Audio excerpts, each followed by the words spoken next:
Ya, salam, mantap. Assalamualaikum. Waalaikumsalam. Sehat, Habibi? Alhamdulillah sehat. Gimana Bib? Wah, ini lagi apa? Lagi mau bahas yang seru-seru, minta waktunya sebentar aja, nggak lama-lama. Sekitar 15 sampai 20. Memang awalnya begitu, kayak kemarin ngomong sebelumnya live bareng Bung Biner, ngomongnya 20 menit ternyata 30 menit lebih. Tapi nggak akan apa ngambil banyak waktu, mau bahas beberapa hal aja. Siap. Jadi banyak juga yang penasaran Sambil nong ternyata di kolom komentar pada mau nitip nanya katanya nanti. siap. Assalamualaikum Ustadz. Sambil nunggu Inter nih, bentar lagi main. Oh iya, itu disiarin di mana? Emang nontonnya di mana sih? Kan di video bukan yang nggak disiarin deh. Iya, jadi kita harus pakai Paramount Plus ini. Oh iya repot tuh. Semalam semalam tim sekota udah bahagia duluan tuh, Udah 3-0 3-0. ya. Eh, Iya, Makin ketat nih, makin ketat. makin ketat. Oke, bosku, mau nanya beberapa hal. Yang pasti yang pertama ini yang lagi isunya lagi kencang banget, lagi hangat sekali. Kayaknya apa namanya kalimat ini tuh kayak terstruktur, bertubi-tubi datangnya, terus sistematis banget gitu. Dari mulai ada ucapan di acara formal, terus ada mulai ada spanduk dan lain-lain. Ini kayaknya semakin seru gitu, yang mengenai kalimat akamsi itu. Nah itu ada tanggapan sedikit nggak mengenai itu? Nanti juga menyinggung masalah sedikit pemain-pemain diaspora ya, sesuai apa bidangnya. Jadi kalau menurut saya, seperti yang saya Oke. sampaikan kemarin, bahwa em, kepemimpinan PSSI beserta Coach Sintayong itu mempunyai target. Ya. Hmm.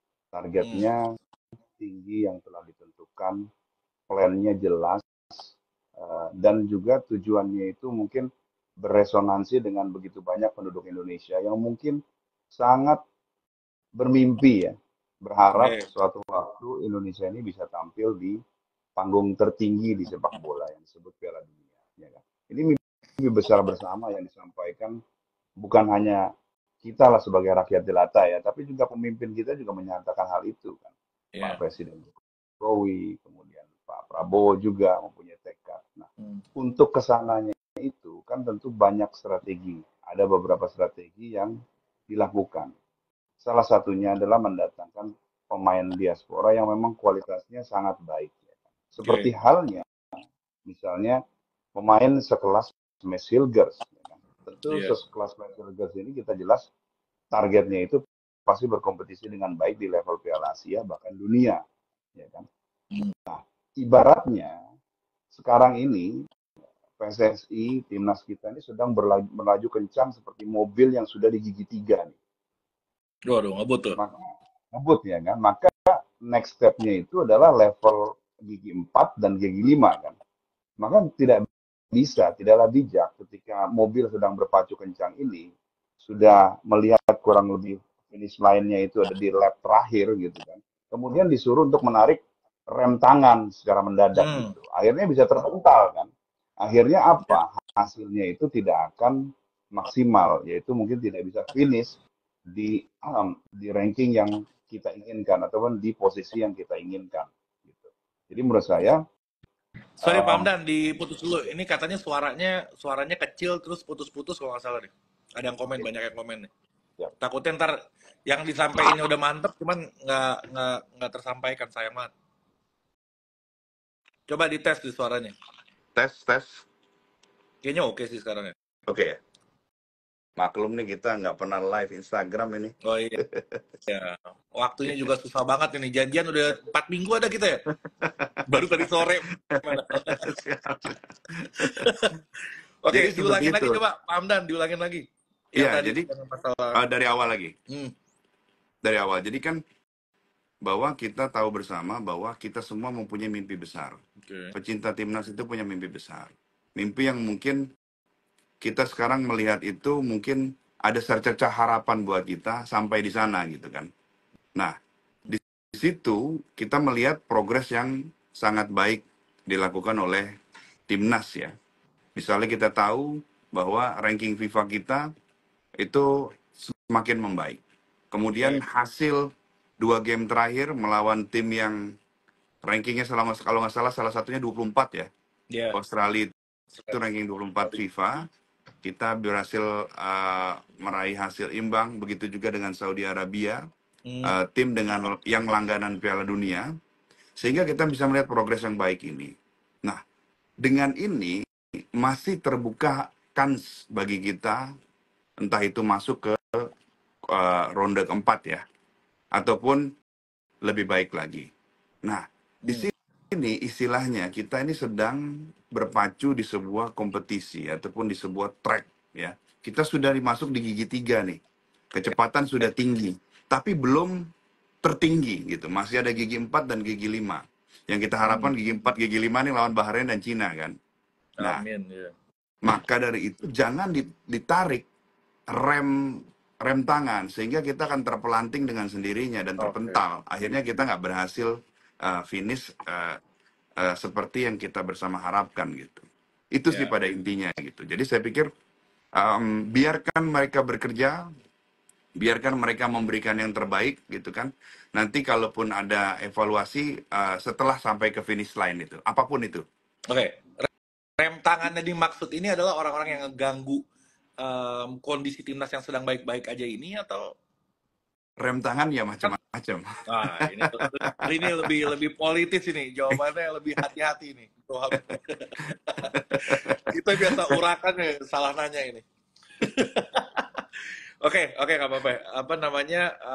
Karena rame kan. Jadi sebenarnya kan dengan timnas yang lagi bagus gini, harusnya normalnya itu kan kita happy-nya kan bareng-bareng. Karena kan negaranya negara bareng-bareng juga. Betul.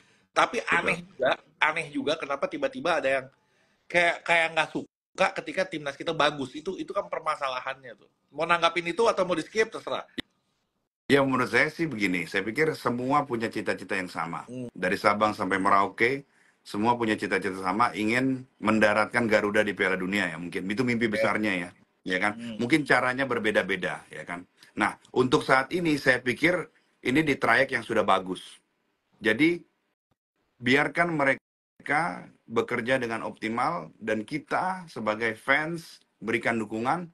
Kemudian nanti kalau ada evaluasi, biarkan Garuda itu mendarat di finish line, kemudian kita bisa apresiasi dan evaluasi bersama. Tapi pada saat ini sudah in the middle of competition. Tidaklah bijak kalau kita itu menarik rem tangan ataupun membuat suatu isu yang mungkin mengganggu konsentrasi dari pembalap kita. Siap. Oke, finish line-nya ini yang dimaksud berhasil masuk Piala Dunia atau gagal masuk Piala Dunia itu kan? Ya kan kita kan bisa melihat apakah nanti bisa masuk ke ronde keempat misalnya kan. Iya. Itu juga bisa menjadi suatu finish line berikutnya gitu kan. Jadi intinya asa itu masih ada. Selama asa itu masih ada, maka masih ada kesempatan buat kita untuk meningkatkan performa timnas dong. Betul kan? Iya benar. Sekarang mungkin logikanya sederhana begini. Mendatangkan Max Hilgers memang untuk Piala AFF. Iya bukan dong. Ya kan nggak mungkin dong. Ya kan? Iya. Pertama nggak akan dilepas oleh klubnya gitu kan ya. Dan dia sekarang adalah pemain yang bermain di Europa League.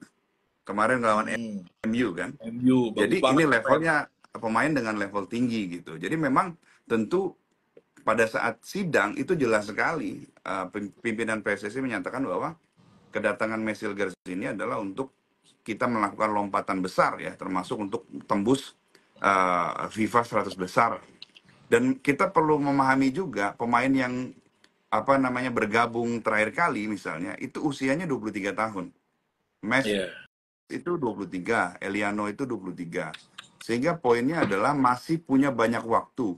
Bahkan mungkin kalau seseorang mungkin bisa berpendapat sebetulnya ini pemain bagus-bagus ini belum sampai peak ya. Mungkin peaknya umur 26, 27, 28 gitu. Jadi masih ada room for growth buat mereka.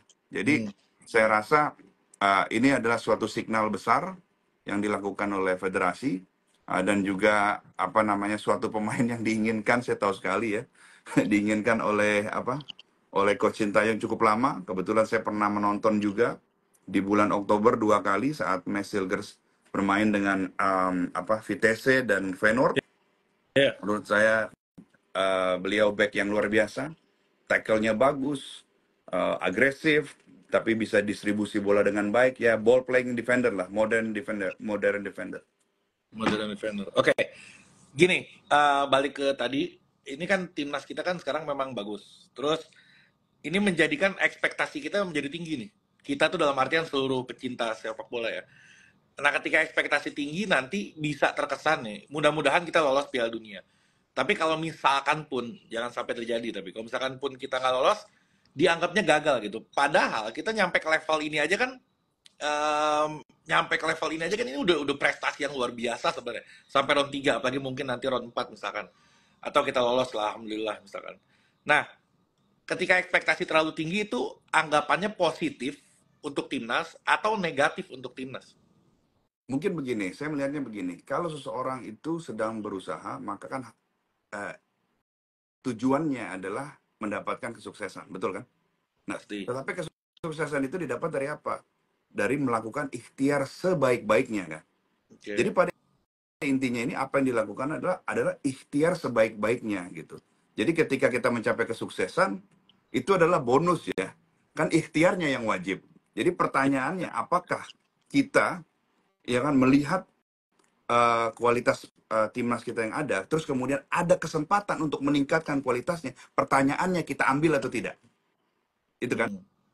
Nah, ternyata kita ambil kesempatan itu agar memperkuat kans kita. Berarti kita telah melakukan yang wajib gitu loh. Sudah dilakukan gitu loh. Nah, syukur-syukur ya kan dimudahkan sehingga kita sampai pada Amin. tujuannya, sampai finish line-nya gitu. Jadi kan, tetapi kita bisa mengatakan bahwa we have done everything. Itu yang paling penting kan. Nah, yang jadi masalah itu adalah ketika kita melakukan sesuatu tidak all out tapi mengharapkan sukses. Ya kan? Iya. Nggak all out. Iya. Nah, sekarang kita kalau saya rasa all out nih. All out. All out Oh. nih. Nah, ini Oh, kalau boleh. istilahnya bagian ikhtiarnya ini sudah checklist nih. Doanya udah, ikhtiarnya udah, tinggal dikabul ya berarti. Iya gitu kan. Oke. Mengenai apa kedepannya, ini kan pasti kan terus nih. Ketum PSSI juga bilang kalau kita butuh sampai 150 pemain tambahan. Tentu kan sebagian besarnya pasti dari diaspora. Nah, selama ini kan yang terjadi itu kan diasporanya ya Belanda aja banyaknya kan. Ada apa enggak sih pemain dari kita tuh yang misalkan lah, anggap di Inggris atau di Italia atau di Nigeria atau di mana itu di belahan dunia lain itu ada apa nggak? Kenapa itu Belanda? Apa karena kita fokus di sana aja atau memang tempat lain belum tersentuh sama kita? Dari sekitar 400-an lebih atlet diaspora sepak bola yang kita temukan, 400. itu kita 400-an. Termasuk putri ya. Oke. Termasuk putri ya. Jadi itu kita menemukan mereka itu di 5 benua dan kalau tidak salah negaranya itu sampai 20-an negara. Jadi bukan hanya Belanda saja karena itu udah di 5 benua dan di 20-an negara. Jadi tentu ada atlet diaspora sepak bola kita tersebar di banyak negara dan bukan hanya Belanda. Contohnya mungkin kan Lucas Lee dari US kan, Matt Baker dari Amerika Serikat, Welber Jardim dari Brazil. Itu kan sudah menunjukkan kan? Iya. Gitu. Iya sih. Memang ada beberapa, cuman memang belum terlalu tersentuh. Apa penyambungnya atau kenapa Belanda terlalu mendominasi ya? Mungkin karena Walaupun mereka memang kan pada punya, bagus juga sih secara kualitas mereka itu kan. mungkin kan karena Belanda itu kan dia punya liga yang bagus kan. Nah, seperti halnya yang dilakukan di senior tentu mencari pemain yang mempunyai pengalaman yang sangat baik kan. Kalau kita perhatikan misalnya, Eliano dan Mels itu sudah 80 kali bermain di Liga Senior Belanda, atau Liga Utama Belanda. Nah, penasaran sih nih. Kalau si Mes ini kan udah tahu lah kita sepak terjangnya. Kalau si Eliano ini dia statistiknya gimana sih? Apa dia banyak yang nyamain kayak gini ya? Kalau misalkan kayak si Mauro Zylstra itu siapa namanya sebutannya? Nomor Zilstra nomor Kayaknya 9 dia. Striker. ya, Ya. dia kan katanya levelnya itu setara dengan Rafael Strike, tapi nggak yang fenomenal banget gitu. Mungkin karena waktunya atau apa namanya umurnya atau apa mungkin. Nah kalau si Eliano ini, Eliano kan dia menurut saya dia secara jam terbang ya sudah 80 kali bermain di Eredivisie ya. 80 Itu kali. suatu hal yang baik ya. Mungkin kalau bedanya sama Mes Hilgers itu misalnya musim lalu itu dari 28 games 27 dia starter ya. Jadi memang bedrock ya, jadi betul-betul starter pemain utama ya.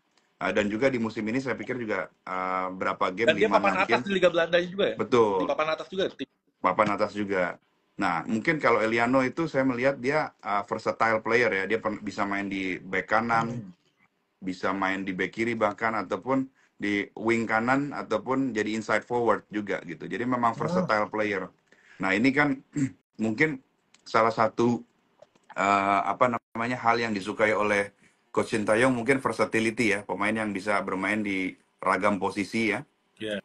Tapi kalau saya melihat juga mungkin Eliano ini mungkin akan lebih sering diperbantukan di daerah wing ataupun inside forward ya.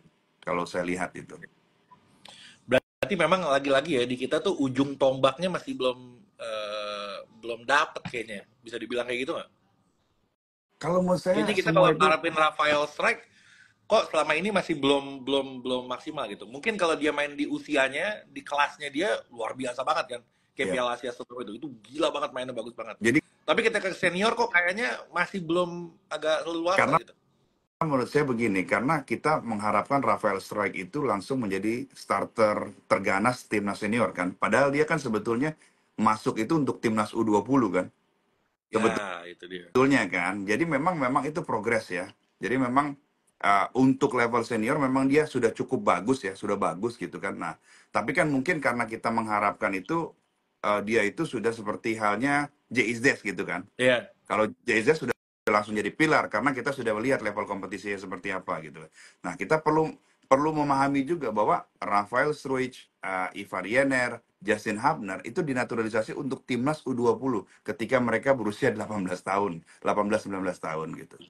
Nah, mungkin mereka Bahkan mereka kan udah main di mereka senior juga ya udah akan oke lah sebenarnya kan. betul. Jadi Oh, oke. mereka akan matang gitu. Nah, mungkin kembali lagi nanti kan ke pelatih ya kan. Hmm. Tentu semuanya itu tergantung kebutuhan tim gitu. Kalau misalnya kita sebut nama tentu banyak ya. Hmm. Kita kan semua sama-sama pecinta timnas ya kan. Sedikit banyak mengetahui misalnya ada pemain namanya Milan Manhoef, 2 tahun 3 tahun yang lalu saya pernah sebut juga. Hmm. Milan Manhoef, kemudian sama juga dari VTC juga yang masih di VTC, misalnya Miliano Jonathans. Milan Manhoef mungkin lebih kepada nomor 9. Sedangkan Miliano Jonathans yang kalau nggak salah udah 3 gol ya dari 5 game ya. Dia main di divisi 2. Winger, left footed, bagus sekali cutting inside gitu kan. Terus juga ada seperti pemain kayak Zylstra Itu yang masih oke di nggak sih awal-awal Zylstra tuh? karirnya. Zylstra kan nomor 9 ya, tapi ya itu kembali lagi tergantung kebutuhan dan juga level kompetisi. Jadi tidak bisa dibandingkan Zylstra dengan Hilgers, tidak bisa. Iya, Gitu. beda Hilgers posisi kan. itu pemain yang sudah 80 caps di level tertinggi Belanda gitu. Gila itu. Bahkan Nah, itu pada saat saya ketemu sama salah satu tim ya lumayan tim cukup besar di Eropa itu dia menyebut 2 nama tahun lalu Desember di Riyadh tuh. Yang menurut dia itu adalah hidden gems itu satu adalah Joshua hmm. Zirkzee, satunya lagi ada Hilgers menurut dia. Ya tahun lalu kalau nggak salah. Oke. Ya tahun lalu. Untuk bayangan aja, kan kita udah tahu JIS sehebat apa kan, Inter udah main fenomenal nih apa ini. bos. Inter udah Hah? main. Iya, Inter iya, udah iya. main. Oke, si Inzet ini kalau dibandingkan sama si Hilgers jauh nggak perbedaannya? Oh enggak, Terakhir, pertanyaan terakhir. maksudnya style of play-nya saja. Kalau soalnya JIS ini kan towering center back ya.